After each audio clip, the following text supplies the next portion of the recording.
So hi, hello everyone, welcome back to the channel. So today we'll be solving a new problem, that is minimum operations to make array values equal to k. So I think this is one of the problem in which the description is more difficult than the question itself.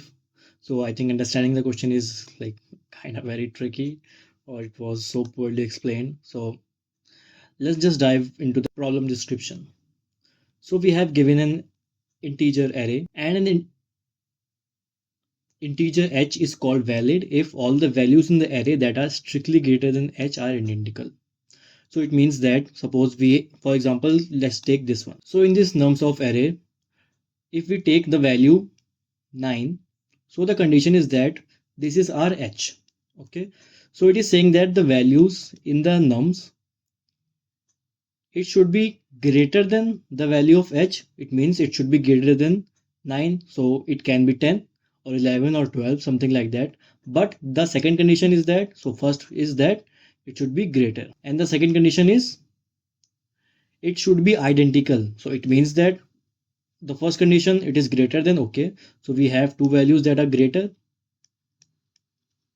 Okay. So the other condition is that the values that are greater than this h should be identical. It means if it is 10, so the other values or the other number of values, it should also be 10. So if we have 10, the other value that is greater than h would also be 10. So the second condition is identical. And why this 5 is not valid? The reason, right? So let's take, instead of 9, let's take 5. So if we check that, okay, what are the values that are greater than 5? So first condition was greater than, okay. So we will check that we have 4 values that are greater than 5. It's 10, 8, all the values, for example, okay. So let's take these two values, okay. So we will check that, okay, it is greater, but the second condition is that all the values should be identical. So this 10, we have this value, then we have 8, but they are not identical, right? So this 5 would fail the condition. Okay, let's take this example 5, 2, 5, 4 and 5. Okay, so we can take the value that is, let's take the highest value, this 5. Okay, then we will check the value that is less than 5. So less than 5 is 4, right? So we'll check the v value is 4. We'll check, okay, what are the values that are greater than 5? Sorry, 4. We will check the first condition. So what are greater than 4? You will say that, okay, the values are only 5. Okay, that is greater than 4. So we have only two values. It means that it satisfies the condition. Okay, so I hope you understand this question pattern. Okay, now the second part of the question. So the second part of the question is saying that we have to perform some of the operations on the nums array. So what are these operations? So the first one is that select an integer h that is valid. We know how this h can be valid. Okay, two conditions. Okay, we select the h. The first is that select h. Okay, what is the next one? For each index I where nums I is greater than h, set the value of nums I to h. Okay, so it is saying that if h is valid, change all the values that we got to h. Okay, it means that if 9 is valid, change this 10 value to 9. Change this 10 value to 9. Okay, then again perform the operation, right? The same operation on these two values or the whole array. Okay, then what we have to do, what we have to return, we understood that these two conditions. Okay, we have to return the minimum number of operations required to make every element in the nums equal to k. Okay, we have given another integer that is k equal to k. If it is impossible to make all the elements, return -1. Okay, so what we are doing, so this is called the operations, the way that we are changing. So this is the operation. If we are changing the values, if we can, then this would give us the operations. Okay, so let's look at some examples to understand the question clearly. So let's take the first example, this one. Okay, so I have drawn it somewhere here. The k value is 2, right? Okay, so we will again, we know that we have two conditions.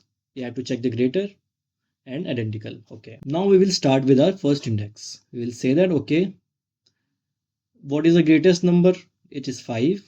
Okay, so we'll check that. Okay, if 4 minus 1, oh, 5 minus 1, this is 4, so v is 4, right?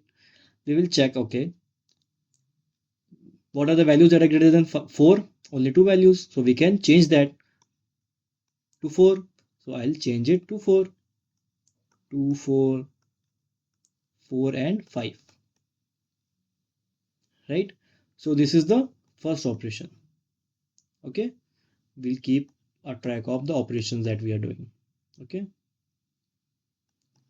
so this is currently 1. Okay, now we will again do the same thing.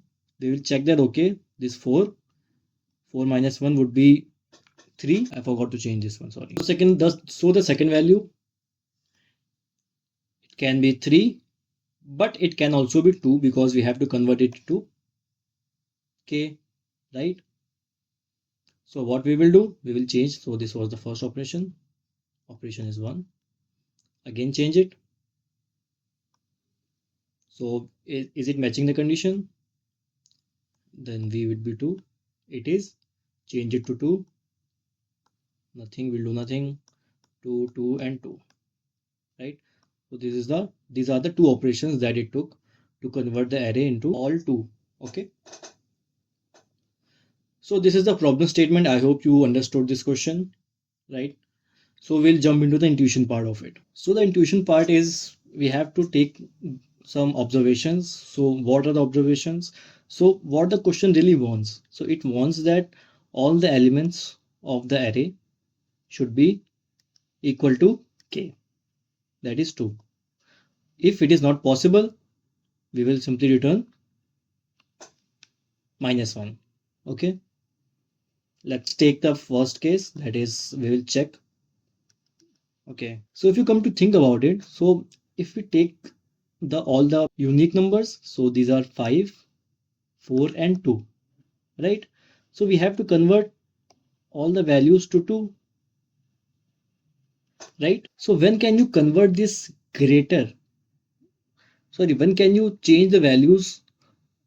So to change the values of the nums, we have to take two things into consideration, that it should be greater and it should be identical. Okay, now if we come to think of it, so we have k value 2. Okay, what are the values that are greater than 2? We have 5 and 4. Okay, so we will know that, okay, for one operation, this 5 will take one operation. It doesn't matter that how many 5s we have,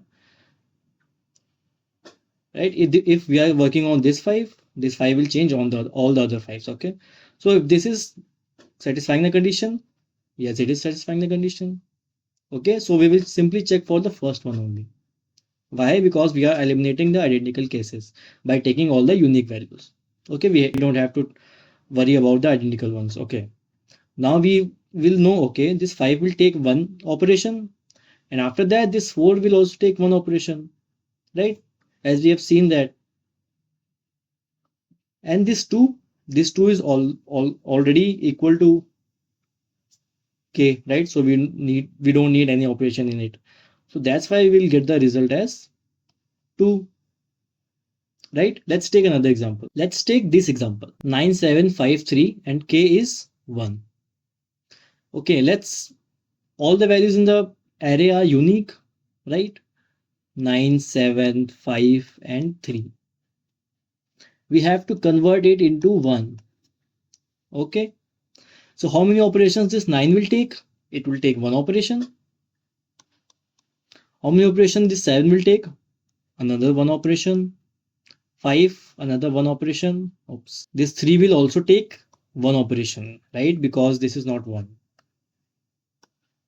So the total would be 4, right? So this is the positive part. Okay, so now come to the other condition.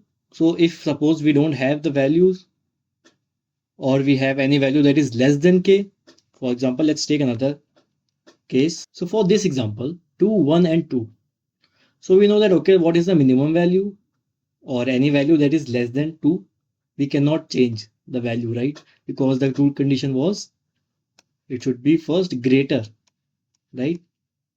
The value of h should be greater. So, sorry, num should be greater. This one, is it greater than the value of k? It is not, it is less than, right? This is the condition. If it is not matching, then we will simply return -1. Okay, so this would be our base condition, right? So this is the problem statement.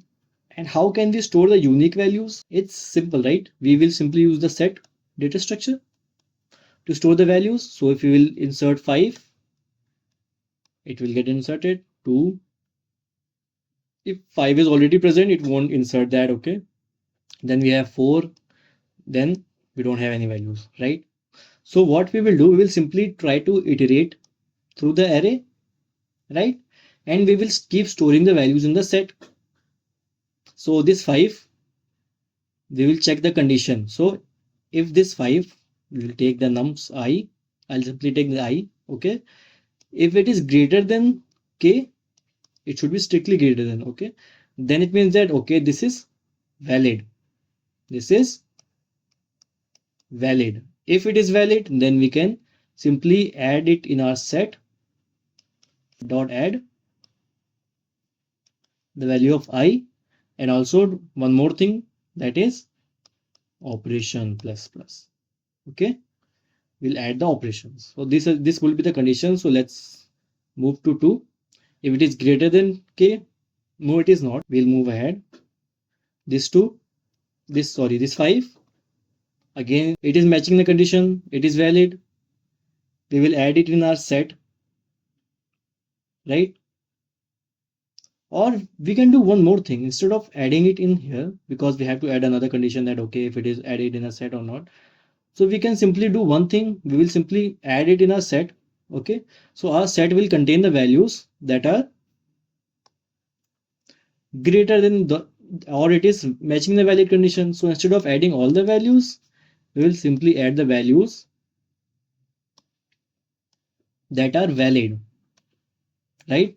Then once we have added all the values, we will simply take the length of it. Why? Because these are the number of operations that we will need. So for each value, we will need one operation. So if we have 2 values, we will need 2 operations, right? I hope it is clear. So let's check for the base condition. So how we will handle the base condition? So for the base condition, we will check that, okay, if this k or this I, it is less than k. If it is less than k, it means this value 0, sorry, this value 1 cannot be converted, right? Because it should be strictly greater.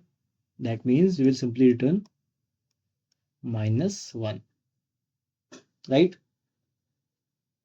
So this is for the base condition, and you will be wondering that, okay, why this 2 is not into minus returning -1, or we are not doing anything with 2? Because we don't have to do anything with 2, right? Because this is already equal to k. So we don't have to do anything with the values that are equal to k, right? So this is the intuition part of it. So I'll just quickly jump to the coding part right now. So first we will start with creating our set. So our set, so it would be unique values. Okay, this would be our empty set for now. So we will start iterating for I in nums. Okay, we will check the conditions now. So we will check for the base condition. What was the base condition? If I is less than k. So it means that we can't change the value of it, right? Then it means that the array cannot contain all the values that are equal to k. So we'll simply return the value -1. And else if the value is greater than k, it means this is valid, right? We will check the valid condition. And if it is valid, we will simply add it in our unique set. And in the end, we have to return the value or the length of it, right? Because this length will know that, okay, these are the operations that we have to do. Let's just test it. Let's just submit it. It is submitted and it's efficient. I don't know why it is showing this, but it is quite efficient for that. Okay, so because let's Now let's talk about the time complexity of it. So the time complexity of it would be big O of n. Why? Because we are simply iterating the values in it, right? And there's one more thing that we'll be needing, that okay, what is the space? The space would be big O of n in the worst case, right? Suppose we have all the values that are unique, then it will store all the values in the set. Okay, that would give us big O of n, right? So actually there is one more solution of it, if you can think of it, of using by using the sorting one, right? In but we have to sacrifice something to gain something. If we want to get rid of this space, we can do what? We can sort the array, but the same thing. By sorting, it would be n log n, right? So that way will increase our time to reduce the space. So I will simply paste the code using this n log n technique. Okay. So this is the code for it. So we'll simply take that. Okay. This is like, you don't have to do this, but I just did it. So we can simply check that, okay, what is, if the minimum value in the nums array is less than k, it means that we will simply return the value -1, right? And we will simply sort it. I'll take the count or the operation or the answer. We have to also make sure of we are not using the same values, like the identical ones. So I have used the previous one so that we don't count the values that are identical again, right? So we'll simply iterate the loop. We'll check that, okay, if it is identical, like this 5 and 5, they are identical, then we will not count it. If it is not identical, it means that, okay, we can check the values, then we will simply come here and we will check that, okay, if it is greater than k, it means that this is valid, and we will simply increase our count and change our previous to nums and simply return the count. So this is the big O of log n solution, right? So if I try to submit this one, let's just comment other stuff. So it is showing pretty efficient for that. So these are the two solutions for this problem. So I hope you have understood this question, and if you have any questions or doubt, you can drop it in the comment section. And thanks for watching, and I'll see you in the next one. Bye bye. Take care.